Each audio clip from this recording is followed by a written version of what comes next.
ada yang menyimpang pernyataan-pernyataan Ketua Umum PBNU? Istilah Gus Miftah, turune kurang bengi, dolane kurang adoh, koncone kurang akeh, kopine kurang kental. Saya jadi teringat pernyataan Maulana Habib Lutfi Pekalongan bahwa Allah memilih Ketua Umum PBNU bukan karena kebetulan, tetapi sesuai tantangan zaman. Apalagi menganggap sebagai kesalahan. Itu keliru dan sangat keliru.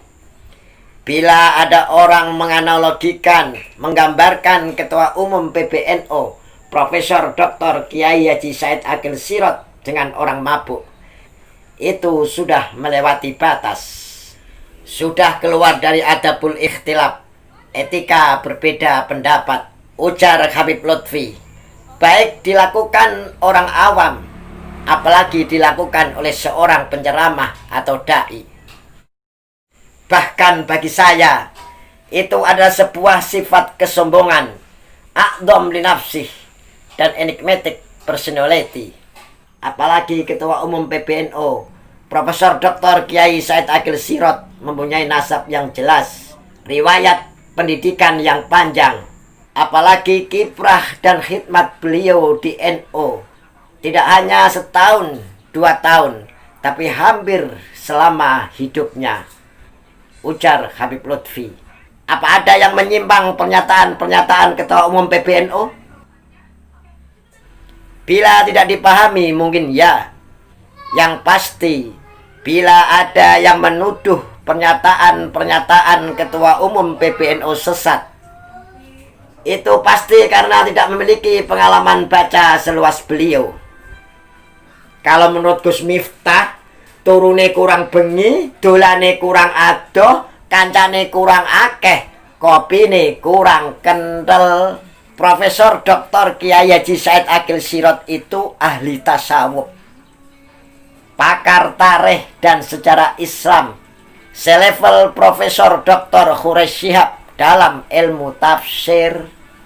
Kata Habib Lutfi, andai orang-orang yang mengkritik Ketua Umum PBNU, pemahaman agamanya dikumpulkan dan dijadikan satu, belum juga jadi kelayakan menjadi lawan sebanding Ketua Umum PBNU. Ini mungkin subjektif, kata Habib Lutfi, tapi Anda bisa mengukur akurasi anggapan saya ini dengan melihat keilmuan dan intelektualitas beliau Ketua Umum PBNU itu. Selain beliau yang rendah hati, mau masuk kampung ke kampung, ceramah sampai tengah malam, dan beliau mampu menurunkan level pemikirannya ke dalam alam pikiran masyarakat, ujar Habib Lutfi. Dengan pernyataan-pernyataan seperti ini menyesatkan Ketua Umum PBNU, saya semakin paham kenapa dahulu 4 khalifah, Sayyidina Abu Bakar As-Siddiq, Sayyidina Umar bin Khattab, Sayyidina Utsman bin Affan, Sayyidina Ali bin Abi Thalib selalu dimusuhi. Abu Bakar dianggap tidak layak menjadi pemimpin, Umar dianggap tidak kapabel, Utsman dianggap nepotisme, bahkan Sayyidina Ali dituduh tidak adil, kata Habib Lutfi. Bukan tidak hanya mufarokoh berseberangan dengan 4 tokoh itu yang kita kenal sebagai Khulafaur Rasyidin, sampai terjadi pembunuhan yang keji terhadap 4 tokoh tersebut. Semoga kita tidak termasuk golongan seperti itu. Bukan menyamakan, kata Habib Lutfi. Bukan menyamakan, tapi kisah ini bisa membawa nalar kita. Kenapa orang-orang seperti itu selalu ada di setiap zaman, kata Habib Lutfi. Biarlah Allah Subhanahu wa ta'ala berdaulat atas hidup kita. Nanti dalam muktamar NU, mungkin kita baru sadar sangat sulit mencari tokoh sepadan untuk mengganti beliau Ketua Umum PBNU Profesor Dr. Said Agil Sirot.